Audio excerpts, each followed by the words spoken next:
Le tribunal était silencieux, l'atmosphère pesante comme si l'air lui-même avait cessé de circuler. Chaque recoin de la salle semblait figé, captif d'une tension invisible mais palpable.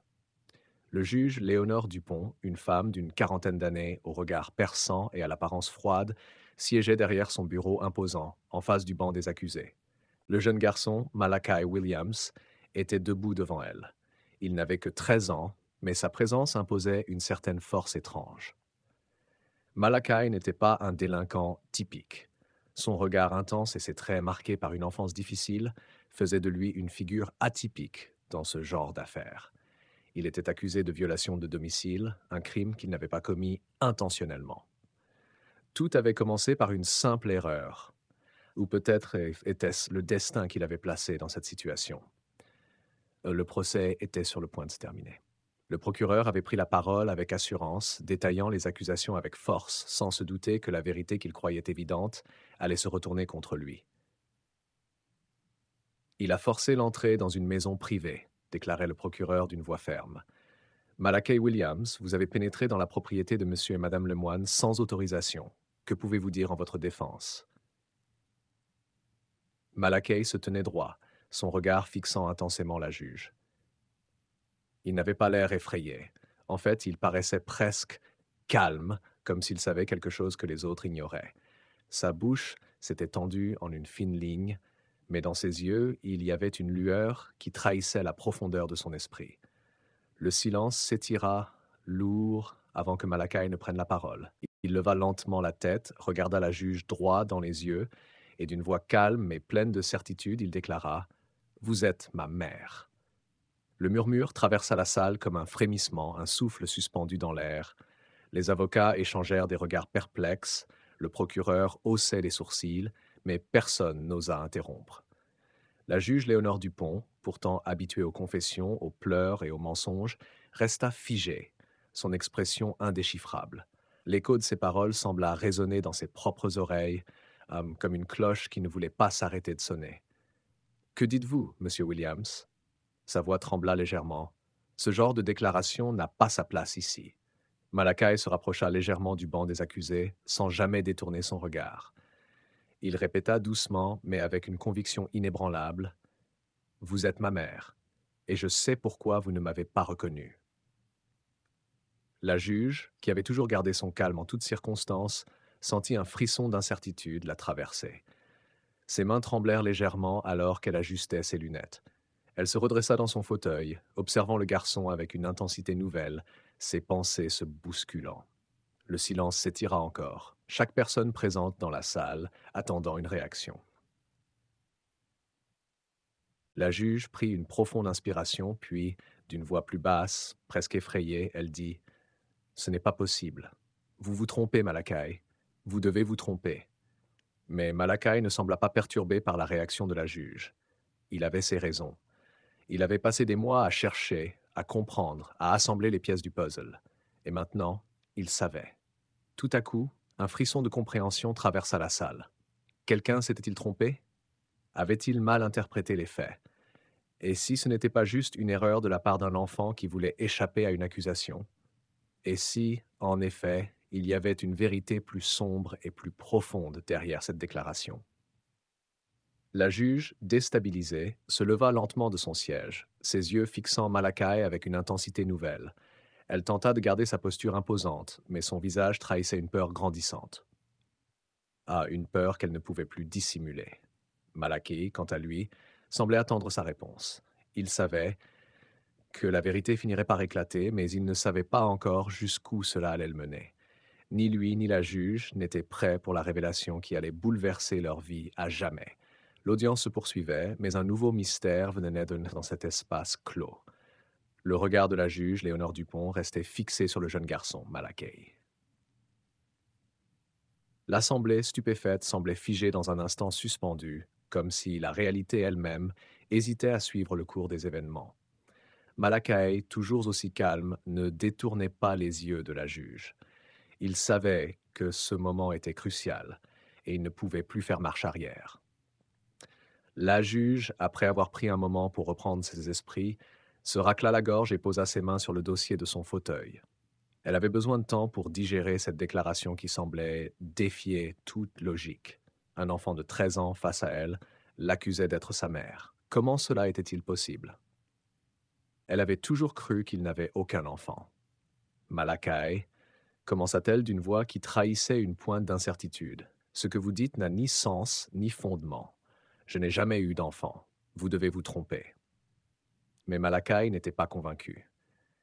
Il connaissait la vérité, et cette vérité l'avait hanté pendant des mois, l'ayant poussé à des recherches secrètes et à des découvertes qu'il n'aurait jamais imaginées.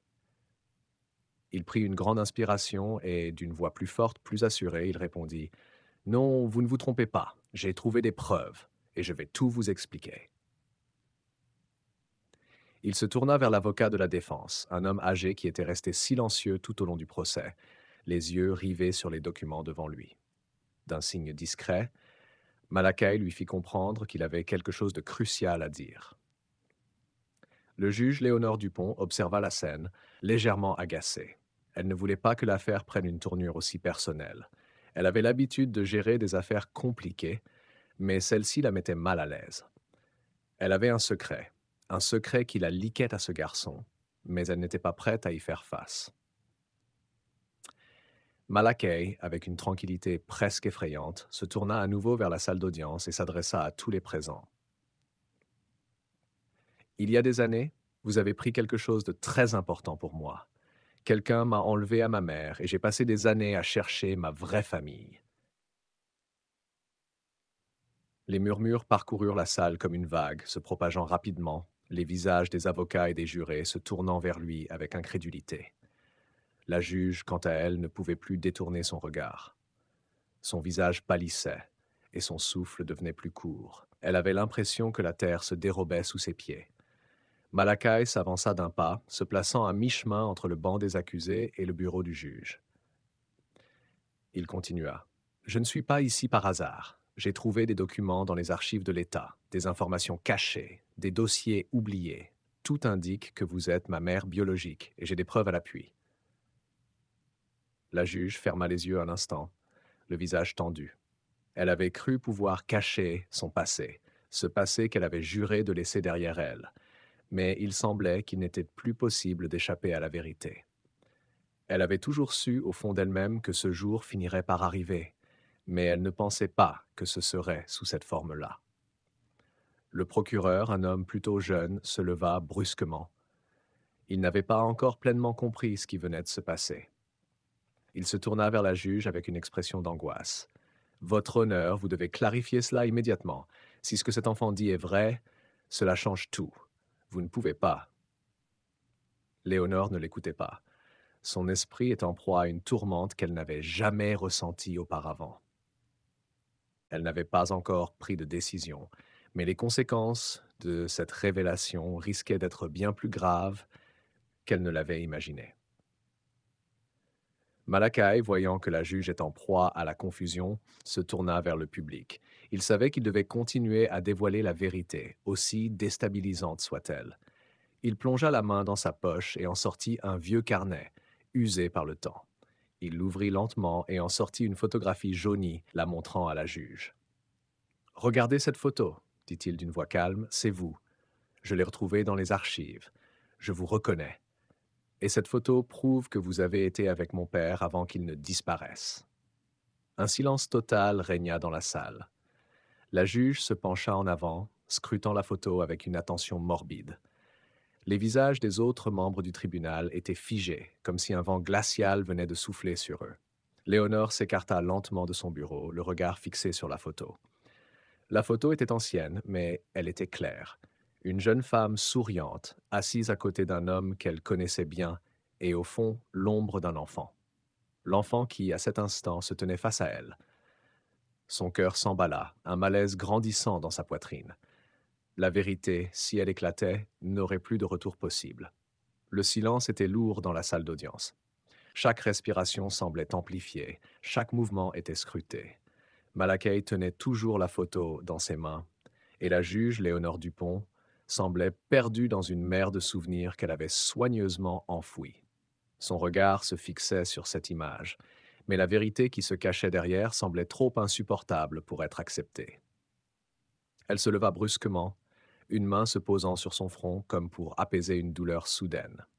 Les murmures de la salle s'intensifièrent, et les avocats commencèrent à se chuchoter, manifestement troublés par ce qu'ils étaient en train d'entendre. Mais la juge, elle, ne voyait plus rien d'autre que cette photo, cette étrange confirmation de ce qu'elle avait toujours redouté.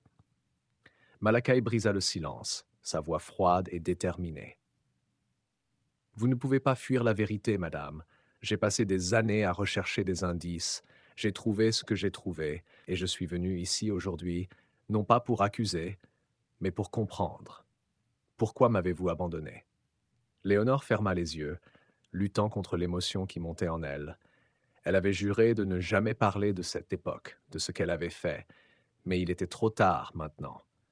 Il n'y avait plus de retour possible. Le passé refaisait surface, et ce garçon était la clé de tout. D'un geste tremblant, elle prit la photo des mains de Malakai, la scrutant de plus près. Chaque trait de l'homme, chaque détail de son visage qu'elle avait oublié. Elle s'en souvenait maintenant. Elle se souvenait des promesses faites, des rêves partagés et de la tragédie qui avait tout fait basculer. Un secret qu'elle avait juré de garder caché, mais qui était maintenant exposé devant tout le monde. Le procureur, un jeune homme aux traits tirés par le stress, s'avança à son tour, bien que visiblement pris de court par la situation. Votre honneur, il faut enquêter sur ces allégations immédiatement. Il s'agit d'une accusation sérieuse. Ce garçon, s'il dit la vérité, a été séparé de sa mère par des circonstances qui doivent être éclaircies. Mais Léonore n'écoutait plus. Les mots du procureur étaient comme une brise qui effleurait à peine sa conscience. Tout ce qu'elle pouvait entendre maintenant, c'était la voix de ce garçon qui résonnait dans son esprit. Je sais ce que vous avez fait et pourquoi vous m'avez laissé partir. Vous m'avez donné un orphelinat pour me protéger d'un danger que vous ne pouviez pas affronter seul. Vous pensiez que c'était la seule solution. Les mots de Malakai semblaient s'insinuer dans l'âme de Léonore. Elle avait toujours su que son passé finirait par la rattraper, mais elle ne pensait pas que cela se produirait ainsi. Elle avait cru qu'elle pourrait continuer à vivre sans retour en arrière. Mais ce garçon, ce jeune être qui se tenait devant elle, possédait une vérité qui allait bouleverser leur monde à tous. Une partie d'elle voulait nier, rejeter cette réalité, mais une autre, plus profonde, savait que chaque parole de Malakai était la vérité. Il était son fils, celui qu'elle avait abandonné des années auparavant, celui qu'elle avait laissé derrière dans un acte de désespoir. La juge se tourna lentement vers la salle d'audience, le regard marqué par l'intensité du moment. Les spectateurs étaient suspendus à chaque mot, chaque mouvement. Certains tentaient de comprendre, d'autres étaient choqués, mais tous savaient qu'ils assistaient à un tournant crucial dans cette affaire. Léonore prit une profonde inspiration, puis se tourna vers Malakai. Je ne savais pas comment te retrouver. Je t'ai perdu, mais pas de la manière dont tu penses. » Les yeux de Malakai s'ouvrirent en grand, cherchant dans son visage une réponse, une explication. « Alors vous saviez? Vous avez tout fait pour que je sois séparé de vous? » demanda-t-il, sa voix trahissant une pointe d'angoisse, mais aussi de colère. La juge hocha la tête, lentement. Elle s'avança vers lui et posa une main tremblante sur le bureau. « Non, Malakai, je n'en avais pas le choix. » Sa voix se brisa alors qu'elle ajouta, presque dans un murmure. « Je t'ai laissé partir parce que je pensais que c'était pour ton bien. Mais je ne savais pas que tu reviendrais ici un jour. » La salle d'audience était désormais plongée dans un silence lourd et palpable. Les regards étaient braqués sur la juge, mais tout semblait oublier l'affaire qui avait débuté ce jour-là. Ce n'était plus une simple question de violation de domicile. C'était devenu une question de famille, de secret et de rédemption. Malakai, quant à lui, attendait une réponse. Il savait que la vérité était bien plus complexe qu'il ne l'avait imaginé, mais maintenant il ne pouvait plus se tourner en arrière. Le silence qui régnait dans la salle était lourd, presque suffocant. Malakai et Léonore se tenaient face à face, l'un en quête de réponse, l'autre en proie à un tourbillon d'émotions qu'elle avait longtemps refoulé. Les avocats, les témoins et même le procureur semblaient suspendus à chaque mot qui allait sortir de leur bouche. La tension dans l'air était palpable, mais personne ne savait réellement comment réagir face à une vérité aussi bouleversante. Léonore, la juge respectée, la figure d'autorité incontestée du tribunal, semblait avoir perdu toute maîtrise de la situation.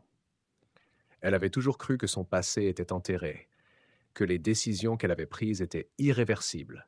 Mais face à Malakai, cette vérité qu'elle avait cru pouvoir ignorer refaisait surface avec une force dévastatrice. Pourquoi commença-t-elle enfin, sa voix faible mais remplie de douleur. Pourquoi me l'avoir dit maintenant? Pourquoi avoir attendu toutes ces années pour venir à moi? Ses mains tremblaient alors qu'elle s'appuyait sur le banc, comme si elle cherchait à se soutenir de cette dernière ligne de défense. Malakai ne répondit pas immédiatement. Il regarda la photo qu'il tenait toujours entre ses mains, comme s'il cherchait des indices dans les visages figés sur le papier.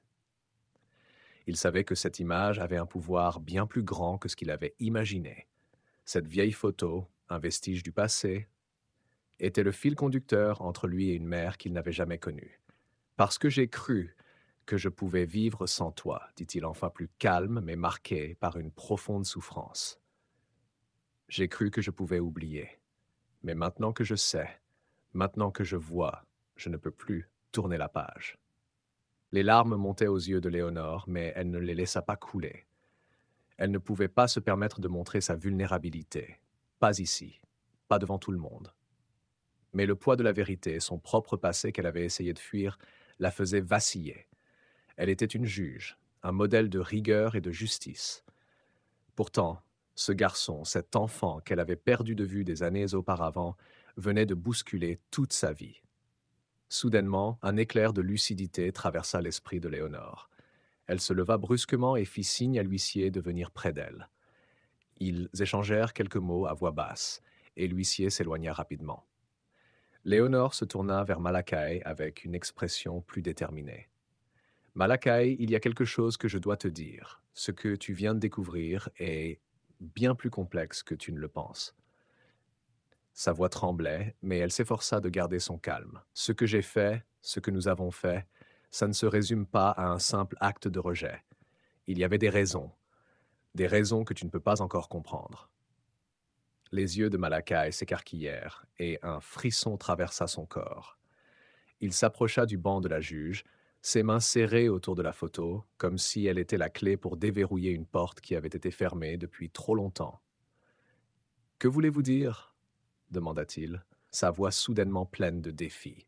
« Pourquoi m'avoir abandonné? Pourquoi me cacher cette vérité ?»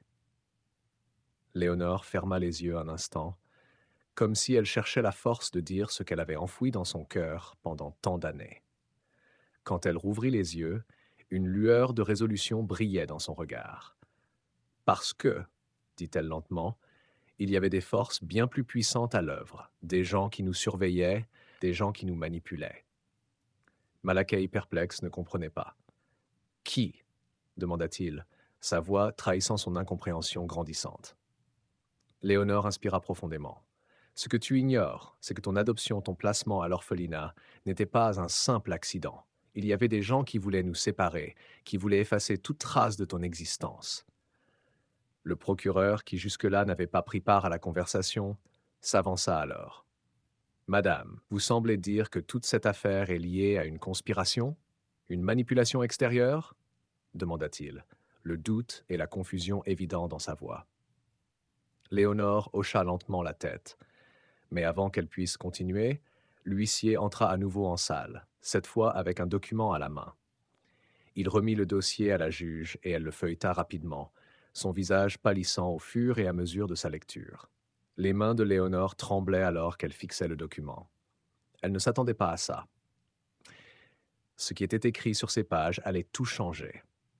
Tout ce qu'elle avait cru savoir, tout ce qu'elle pensait être la vérité, venait de s'effondrer. Le tribunal était suspendu à ce moment crucial. La salle entière attendait la suite. Qu'allait-il se passer maintenant? Quel secret allait encore émerger? Et quelles conséquences cette révélation aurait-elle sur la vie de Malakai et de Léonore? « Malakai, dit Léonore, le visage blême, il y a des choses que je dois te dire, des choses que je n'étais pas prête à te dire. Mais maintenant, il est trop tard. La vérité est là. » la vérité. La vérité qui allait bouleverser leur monde à tous. Le tribunal était plongé dans un silence absolu, un silence si lourd que l'on pouvait presque entendre les battements de cœur de chaque personne présente. La juge Léonore tenait toujours le document entre ses mains tremblantes, ses yeux parcourant frénétiquement les pages comme si elle espérait que le contenu qu'elle venait de découvrir disparaisse. Mais il n'en était rien. La vérité, aussi terrible soit-elle, était là, devant elle, prête à éclater au grand jour. Malakai, d'un regard perçant, attendait une explication. La tension entre les deux était palpable. Ce garçon de 13 ans, qui jusque-là avait vécu une vie marquée par l'incertitude, venait de découvrir l'existence de la femme qu'il n'avait jamais connue, et il savait maintenant que son passé n'était pas ce qu'il avait toujours cru. Léonore posa doucement le dossier sur la table, son regard s'éteignant un instant, comme si elle cherchait à rassembler son courage. Elle leva ensuite les yeux vers Malakai, ses mots lourds de sens. Ce document, il contient la clé de tout, dit-elle enfin, sa voix faible mais déterminée. Il contient la vérité sur ce que nous avons été forcés de faire, sur ce que nous avons subi, toi et moi. Les yeux de Malakai brillaient d'incompréhension. Qu'est-ce que vous voulez dire? Qui nous a forcés? Pourquoi avoir caché la vérité pendant tout ce temps? Ces questions étaient pleines d'un mélange de colère et de confusion, mais Léonore semblait être sur le point de tout dévoiler. Elle inspira profondément. Tu n'as jamais su, mais ton adoption n'a pas été une simple procédure. Elle a été orchestrée, manipulée, depuis le début. Elle s'interrompit un instant, cherchant les mots. Nous avons été séparés pour une raison bien plus complexe. Nous faisions partie d'une expérience sur l'orphelinat et l'adoption, menée par des forces puissantes. Les avocats, les témoins et même le procureur se tenaient maintenant en retrait, leurs regards fixés sur Léonore et Malakai. La tension était à son comble. Que pouvait-elle bien vouloir dire? Une expérience? Et qui avait orchestré cela? Léonore se leva brusquement, comme si l'action de se lever lui donnait un peu plus de force. Il y a des années, avant que tu naisses, une organisation secrète a commencé à manipuler des vies. Ils ont pris des enfants des orphelinats, les ont dispersés et ont créé des expériences de tests pour voir comment ces enfants se développaient dans des environnements contrôlés. Ton adoption faisait partie de ce plan. Malakai était bouche bée. Vous êtes en train de dire que toute ma vie, toute ma famille adoptive, tout ça faisait partie d'un test? Demanda-t-il, la voix tremblante d'indignation. Léonore hocha lentement la tête. Oui, et ce test n'était pas le seul. Il y en avait d'autres, dans d'autres familles, dans d'autres pays, des enfants qui ont été séparés de leurs vrais parents, des enfants qui ont perdu leur identité. Et toi, Malakai, tu faisais partie de tout ça. Le procureur, qui jusque-là était resté silencieux, se leva soudainement. Madame, vous êtes en train de nous dire que vous avez caché cette vérité pendant toutes ces années et que vous avez manipulé ce garçon comme une simple expérience de laboratoire? Sa voix tremblait d'indignation. Il se tourna vers Malakai. Je suis désolé, mais cette histoire est folle. Vous avez été victime d'une conspiration. Léonore baissa la tête, comme si elle n'avait pas la force de répondre. Elle savait qu'elle devait tout dire, mais elle avait peur de ce que la vérité entraînerait. La culpabilité, la honte, tout cela l'envahissait. Mais avant que quiconque ne puisse répondre, un bruit de pas précipité se fit entendre dans le couloir. La porte du tribunal s'ouvrit brusquement et une silhouette apparut dans l'encadrement de la porte. Un homme d'une quarantaine d'années, vêtu d'un costume sombre, entra dans la salle. Il était pâle, ses yeux écarquillés de surprise et de peur. Léonore, je savais que ça finirait par arriver. L'homme s'avança et ses yeux se posèrent sur Malakai. Je suis désolé. Le silence s'intensifia. Tout le monde attendait que cet homme explique son intrusion. Était-il lié à l'affaire? Qui était-il? Léonore leva les yeux vers lui, une expression d'effroi se peignant sur son visage. « Michael, que faites-vous ici » demanda-t-elle, une pointe de terreur dans sa voix. L'homme, visiblement mal à l'aise, s'approcha lentement de la table. « Je suis celui qui a supervisé l'expérience. Je suis celui qui a orchestré tout cela, et je suis celui qui vous a laissé croire à cette vie. » Il baissa la tête, comme si le poids de ses actes l'écrasait. Malakai ne comprenait toujours pas. « Vous êtes responsable de ma vie » De mes souffrances? Michael hocha la tête, les larmes aux yeux. Oui, Malakai, je suis responsable, et ce que je vais vous dire maintenant va changer tout ce que vous savez. Les mots qu'il allait dire allaient dévoiler un secret encore plus grand, un secret qui allait détruire tout ce qu'ils pensaient savoir sur leur passé et leur avenir. L'air dans la salle était devenu lourd, presque suffocant, comme si une pression invisible pesait sur les épaules de tous ceux présents. Michael, les yeux toujours fixés sur Malakai, semblait sur le point de tout dévoiler. Un secret si profond qu'il avait hanté sa conscience pendant des années. Léonore, immobile à côté de lui, attendait, visiblement terrifiée par ce qu'il s'apprêtait à dire. Malakai, les yeux pleins de confusion et de colère, se tenait debout, prêt à entendre ce qu'il n'avait jamais imaginé. Tout ce qu'il croyait savoir, tout ce qu'il pensait connaître sur sa propre vie, allait être bouleversé. Michael inspira profondément avant de parler, sa voix tremblante. Je ne savais pas à quel point cela allait nous détruire, Léonore, mais je n'avais pas le choix. Ses yeux cherchaient désespérément à capter l'attention de Malakai. Vous devez savoir, tu dois savoir que tout cela a été orchestré pour te protéger. Le silence dans la salle était encore plus pesant à ces mots. Malakai, confus, secoua la tête. Me protéger? Comment? Vous avez manipulé ma vie pendant des années. Vous m'avez caché la vérité. Comment cela pourrait-il être une protection? Michael sembla se crisper, comme s'il luttait avec des pensées contradictoires. Il baissa la tête un instant, prenant encore quelques secondes pour assembler ses pensées avant de relever les yeux vers le garçon qui se tenait devant lui, comme un mirage de son propre passé. Ce n'était pas ta mère biologique, Malakai, dit-il enfin, les mots s'échappant d'entre ses lèvres comme une confession ultime. Ta véritable mère est décédée avant même ta naissance. Un murmure se fit entendre parmi les spectateurs, certains secouant la tête, d'autres totalement figés. Mais ce n'était pas la seule révélation. Nous avons créé l'adoption pour te protéger d'une organisation bien plus puissante que ce que tu peux imaginer.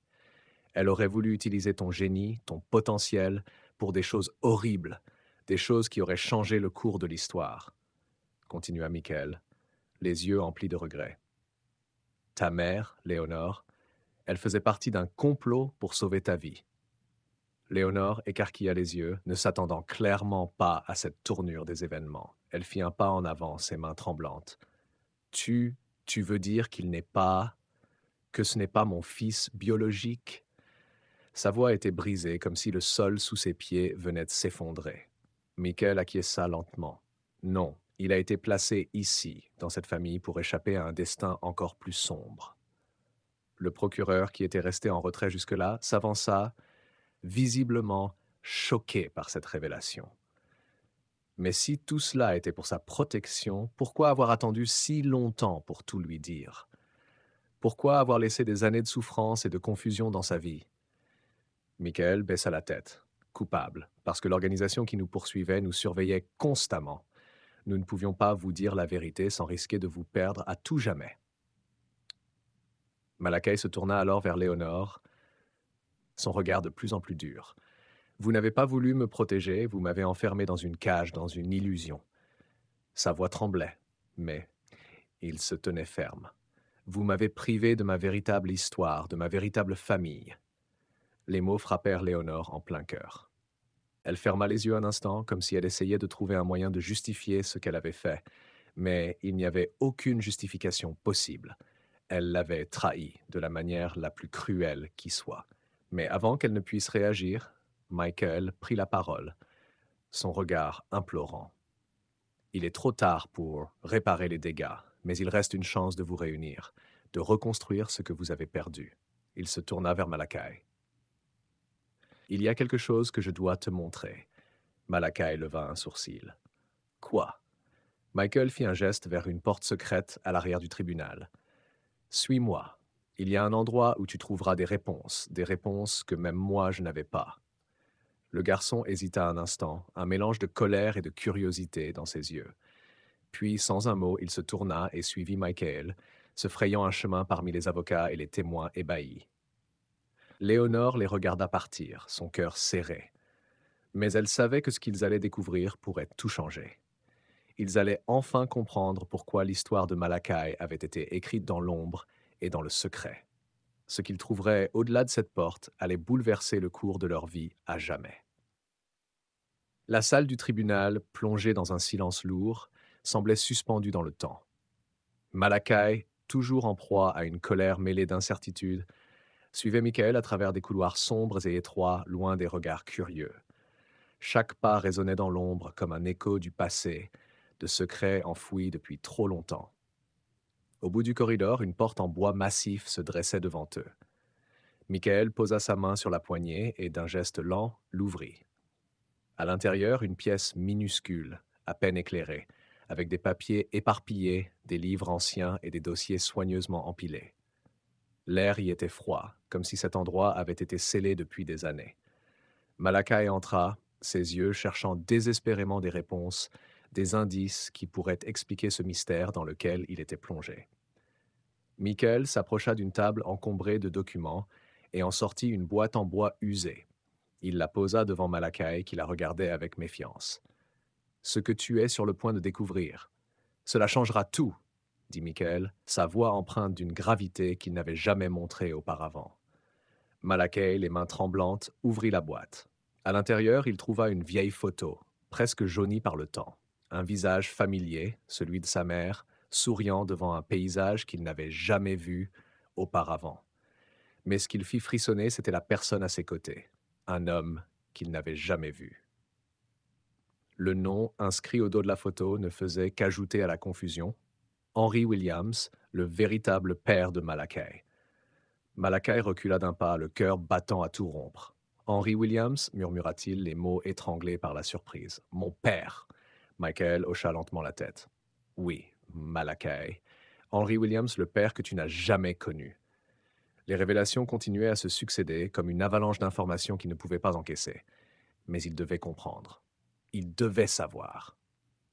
Pourquoi m'avoir caché cela demanda-t-il, la voix tremblante comme un enfant perdu dans un monde qu'il ne reconnaissait plus.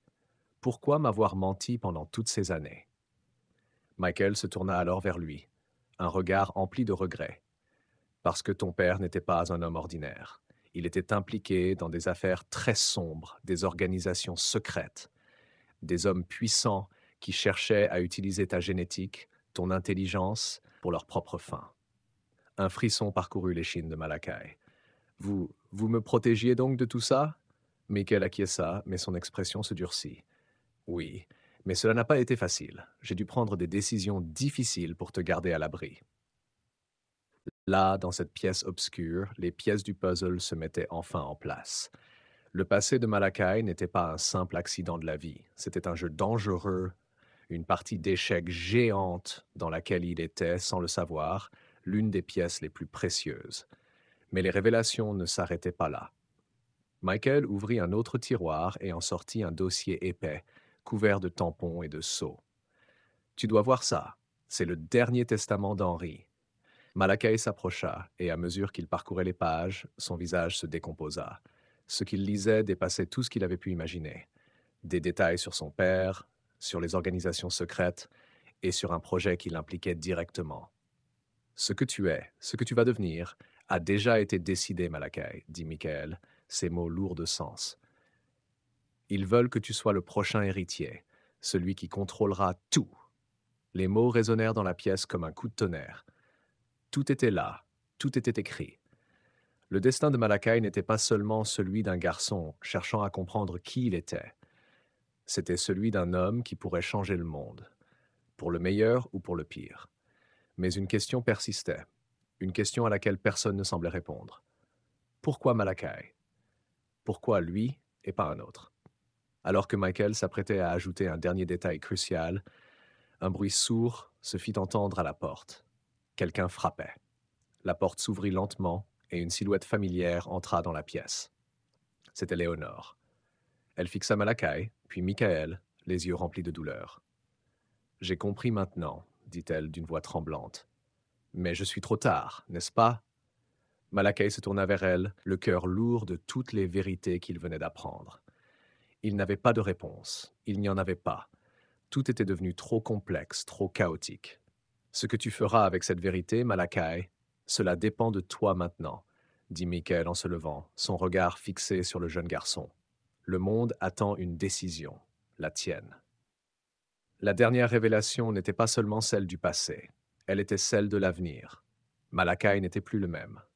Il savait ce qu'il devait faire, mais il ne savait pas encore s'il avait la force de prendre la décision qui allait changer sa vie et celle de tous ceux qu'il aimait.